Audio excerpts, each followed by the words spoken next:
অপেক্ষা মাত্র 3 অক্ষর, তবুও যেন অন্তহীন। কত মানুষ আসে যায়, হারিয়ে যায় ভিড়ে, কিন্তু অপেক্ষা থাকে, সে হারায় না।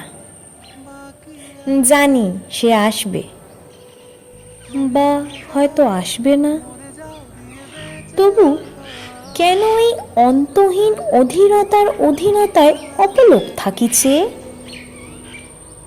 ইচ্ছে হলেই মুঠোর মাঝে মুঠোফোনে হতে পারে দুমুঠো কথোপকথন, তবু কেন দীর্ঘায়ু হয় দিন, বেড়ে যায় রক্তচাপ আর আকাঙ্ক্ষা? অপেক্ষা সবার জন্য হয় না, কিন্তু যখন হয় তা হয় অন্তহীন।